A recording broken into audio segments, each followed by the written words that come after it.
luxo, ele é o estado da arte da excelência. Ele é o patamar máximo do extraordinário. Os códigos de gestão, de inteligência de negócios do luxo, eles são os mesmos dos últimos 100 anos, 50 ou 30.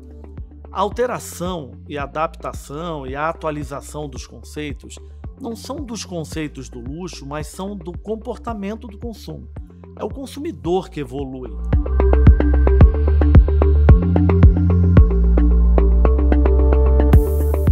O consumidor ele evolui, ele vai buscando outros tipos de possibilidades. Então, não são as marcas que acordam em um determinado momento e decidem que vão se tornar sustentáveis.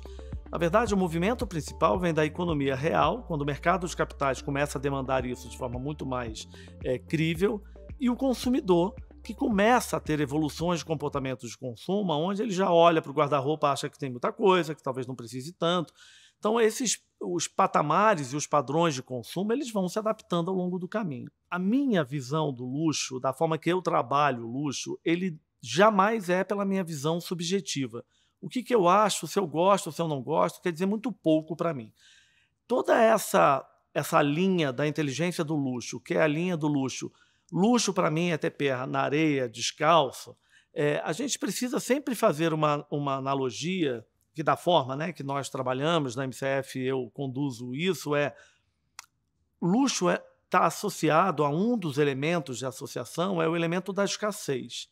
Então, quando alguém diz que luxo para mim é ter tempo para estar com os meus filhos ou com a minha família, na verdade ele está usando o mesmo princípio semântico do luxo, que é não estar disponível para todo mundo de qualquer forma, a qualquer momento. Essa percepção de um senso escasso é o elemento de escassez que o luxo, de alguma forma, tem como quase valor intrínseco da sua existência. Então, quando alguém diz para mim, luxo para mim é ter o pé na areia descalço, mas desde que a champanhe esteja gelado, o lençol seja impecável, a temperatura do quarto seja extraordinária, o ar-condicionado incrível. Então, o primeiro ponto é nós lembrarmos que esses códigos do luxo, que é o código da excelência, da qualidade resolvida, do extraordinário, das histórias bem contadas, do conceito da tradição, de uma matéria-prima diferenciada, do legado que está por trás disso, eles são absolutamente negociáveis. Eu costumo até usar um termo, Ivan, que eu falo, as verdades eternas. As verdades eternas, elas são inegociáveis. Então, códigos como ostentação, códigos de privilégio, eles não são códigos da atividade de negócios do luxo, eles são códigos do indivíduo. Então, eu costumo dizer assim, você pode ter a mesma caneta de uma marca X, YZ do luxo, que goza de um patamar elevadíssimo no mundo. Você pode ver a mesma caneta com 2 homens. Em um determinado homem, você olha e fala, nossa, que elegância, que sofisticação, incrível. Você vê uma mesma outra pessoa usando a mesma caneta e diz, mas para que está usando com esse tipo de ostentação? Para que se está... Não tem nada a ver, é a mesma caneta sendo usada de formas distintas, expostas de formas distintas e traduzido o símbolo dela de forma distinta. Então, ostentação, privilégio, são códigos do consumidor. É ele que se manifesta. Agora, pela inteligência de negócios, Ivan, a ostentação ela não é um termo negativo. Ostentação, linguisticamente, quer dizer o não necessário, o excesso. Se nós estivermos do lado do empresário, do gestor da marca, ostentação é um código fundamental. A quantidade de pessoas que se manifestam comprando ostensivamente. Mas isso não é só no luxo.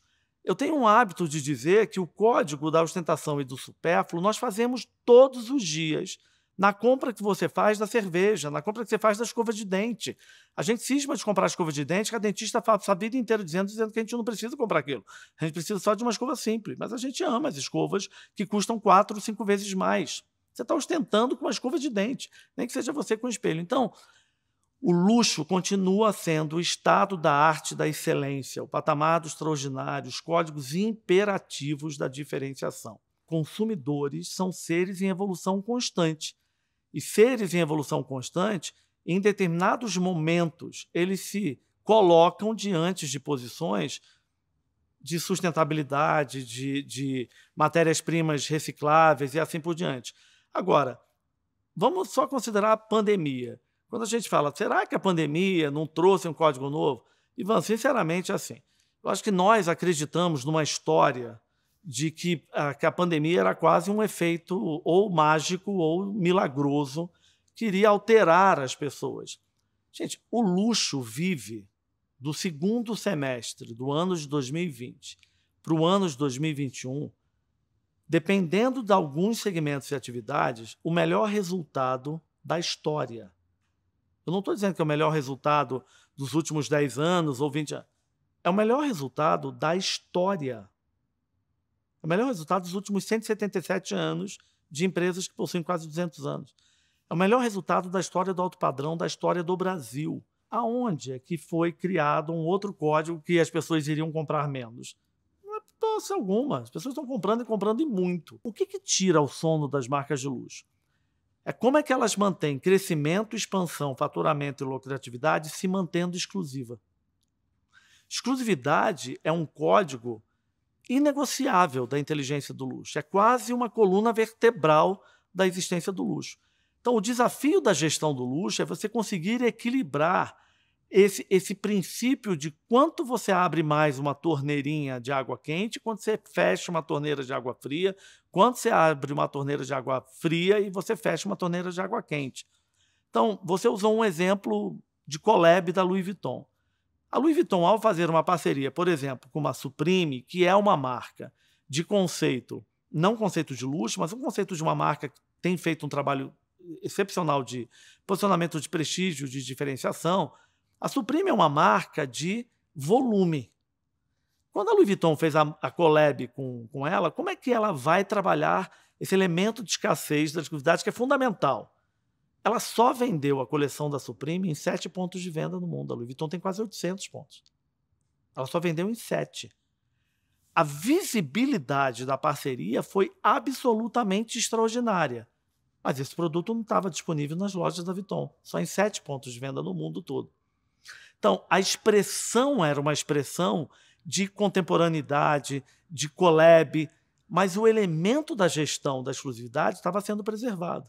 Então, na verdade, a inteligência desse código da exclusividade e da escassez, ele pode se dar por diversas formas.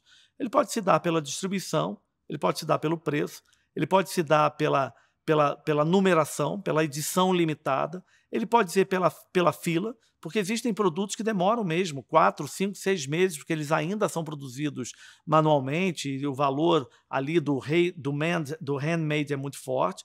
Então, o que eu costumo dizer, Ivan, é que a exclusividade ela passa a ser muito mais um valor abstrato de percepção do que um valor real, genuíno, se tal não está disponível. E no dia a dia, as empresas precisam lidar com esse elemento de escassez, ora como código, ora como preço, ora como quantidade de produtos que foram fabricados, edição limitada, numerada, ora pelos pontos de venda. São muitas as possibilidades, porque essa exclusividade precisa ser continuamente trabalhada.